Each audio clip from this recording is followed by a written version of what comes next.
kasih pemirsa, Anda kembali menyaksikan Kominfo Newsroom. Menko Polhukam Mahfud MD memastikan pemilu 2024 tetap berjalan sesuai koridor waktu yang telah disepakati pada 14 Februari 2024. Mahfud berpesan pemilu merupakan momentum besar dan strategis bagi negara demokrasi. Dalam acara Dialog Kebangsaan Sukseskan Pemilu 2024 menuju Indonesia Maju, Menko Polhukam Mahfud MD menyampaikan, Indonesia adalah negara demokrasi.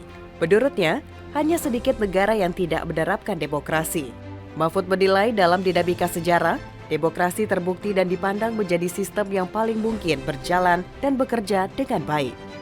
Negara sebagai organisasi kekuasaan bertujuan melindungi, menghormati, dan memajukan HAM, serta dapat mencapai tujuan kemajuan dan kesejahteraan sesuai aspirasi warga, serta mampu membatasi kekuasaan untuk meminimalisasi penyalahgunaan kekuasaan atau abuse of power.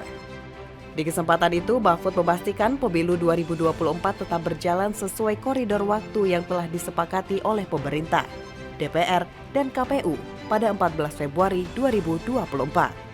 Pemilihan umum 2024 juga merupakan momentum bagi bangsa Indonesia karena pertama kali pemilu DPR, DPD, DPRD, Presiden dan Wakil Presiden dilakukan secara serentak. Bagi bangsa Indonesia, demokrasi juga merupakan manifestasi kepercayaan terhadap Tuhan Yang Maha Esa.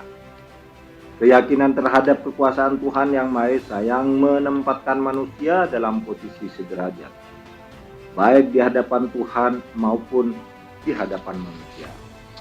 Tidak ada seorang pun yang memiliki keistimewaan. Setiap orang memiliki hak yang sama untuk menentukan nasibnya sendiri. Negara sebagai organisasi kekuasaan dibentuk berdasar kesepakatan bersama yang memberikan legitimasi kepada negara untuk mencapai kemajuan Indonesia.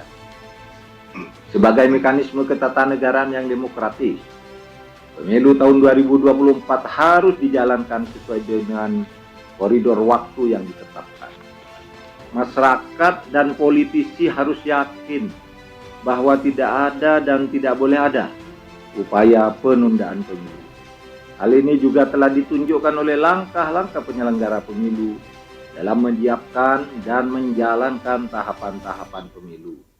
Partai politik yang mengikuti setiap tahapan hingga saat ini, serta pemerintah yang berkomitmen menyediakan anggaran serta menyiapkan dukungan, khususnya dari sisi pengamanan pelaksanaan pemilu. Pemirsa, perkembangan transformasi digital mendorong penyediaan layanan pemerintahan yang lebih efisien berbasis teknologi digital. Salah satunya dengan penerapan sistem pemerintahan berbasis elektronik atau SPBE. Kementerian Kominfo menekankan pelaksanaan SPBE harus dilaksanakan dengan mengedepankan prinsip keterpaduan, kesinambungan, dan efisiensi, serta interoperabilitas sehingga kolaborasi dan sinergisme menjadi kunci dari implementasi SPBE yang terpadu. Wakil Menteri Komunikasi dan Informatika Nezar Patria dalam sambutannya mengatakan, kolaborasi dan sinergisme menjadi kunci dalam penerapan sistem pemerintahan berbasis elektronik atau SPBE. Sebagai Chief of Technology Officer SPBE, sesuai dengan amanat Perpres SPBE dan Perpres Arsitektur SPBE, Kementerian Komunikasi bertanggung jawab dalam penyelenggaraan infrastruktur SPBE dan koordinasi pembangunan serta pengembangan aplikasi SPBE. Wakil Menteri Nezar Patria menekankan, dalam mempercepat implementasi SPBE, setiap kementerian dan lembaga memerlukan orkestrasi dengan kewenangan yang jelas, terarah, dan terukur. Kementerian Kominfo siap untuk berkolaborasi dengan kementerian, lembaga, serta stakeholder terkait untuk menyelenggarakan SPBE dan menghadirkan kebijakan penunjang pelaksanaan SPBE sesuai koridor hukum yang berlaku. Salah satu yang dilakukan Kementerian Kominfo dengan melakukan integrasi dan menghadirkan interoperabilitas 2.700 ruang server atau pusat data dan 24.000 aplikasi yang dikelola oleh kementerian, lembaga, dan pemerintah daerah. Pelaksanaan SPBE sesuai amanat Perpres SPBE harus dilaksanakan dengan mengedepankan beragam prinsip, antara lain meliputi keterpaduan, kesinambungan, efisiensi, serta interoperabilitas, sehingga kolaborasi dan sinergisme menjadi kunci dalam implementasi SPBE yang terpadu. Deputi Kebijakan Strategis Kementerian Pariwisata dan Ekonomi Kreatif Desi Ruhati mengatakan perputaran uang dalam gelaran MotoGP Mandalika mencapai 914 miliar rupiah. Perputaran uang tersebut berasal dari penjualan tiket sebesar 73 miliar rupiah, sedangkan pengeluaran wisatawan selama event berlangsung yang diperkirakan sebesar 841 miliar rupiah.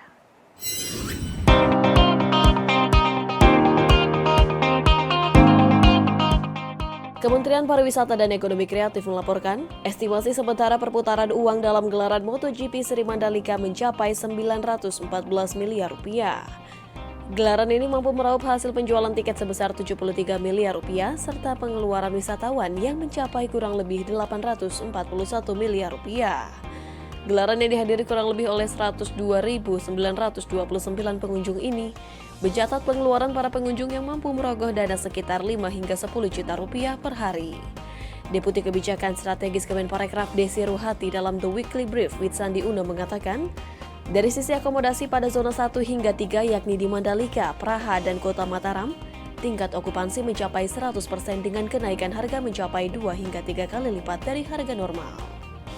Kemudian tempat menginap yang dipilih, tentunya di sini masih banyak memilih hotel 40% dan homestay 20% serta ada juga yang rumah kerabat dan serta resort.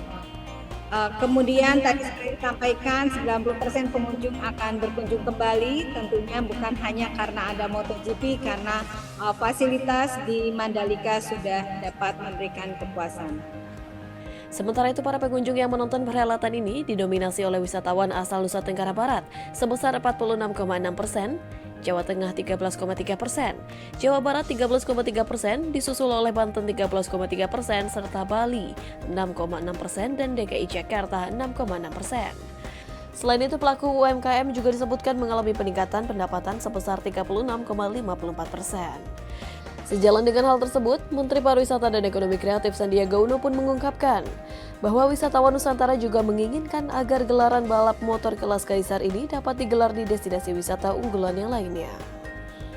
Beberapa catatan yang puas terhadap event MotoGP ini yaitu 90% pengunjung akan menyatakan untuk berkunjung kembali. Fasilitas Mandalika puasnya itu ada di event MotoGP itu sendiri, akomodasi dan transportasi publik. Dan mereka ingin ini juga bisa diadakan di beberapa destinasi wisata unggulan lainnya. Kita beralih ke informasi lainnya. Kepala BMKG Dwi Korita Karnawati mengingatkan masyarakat untuk waspada terkait dengan perubahan iklim yang dapat berakibat pada ancaman krisis air. Berbagai kerugian dapat ditimbulkan karena adanya krisis air tersebut. Salah satu cara yang dapat dilakukan untuk meminimalisir kerugian akibat permasalahan tersebut adalah dengan digelarnya World Water Forum yang akan digelar di Bali pada Mei 2024 mendatang.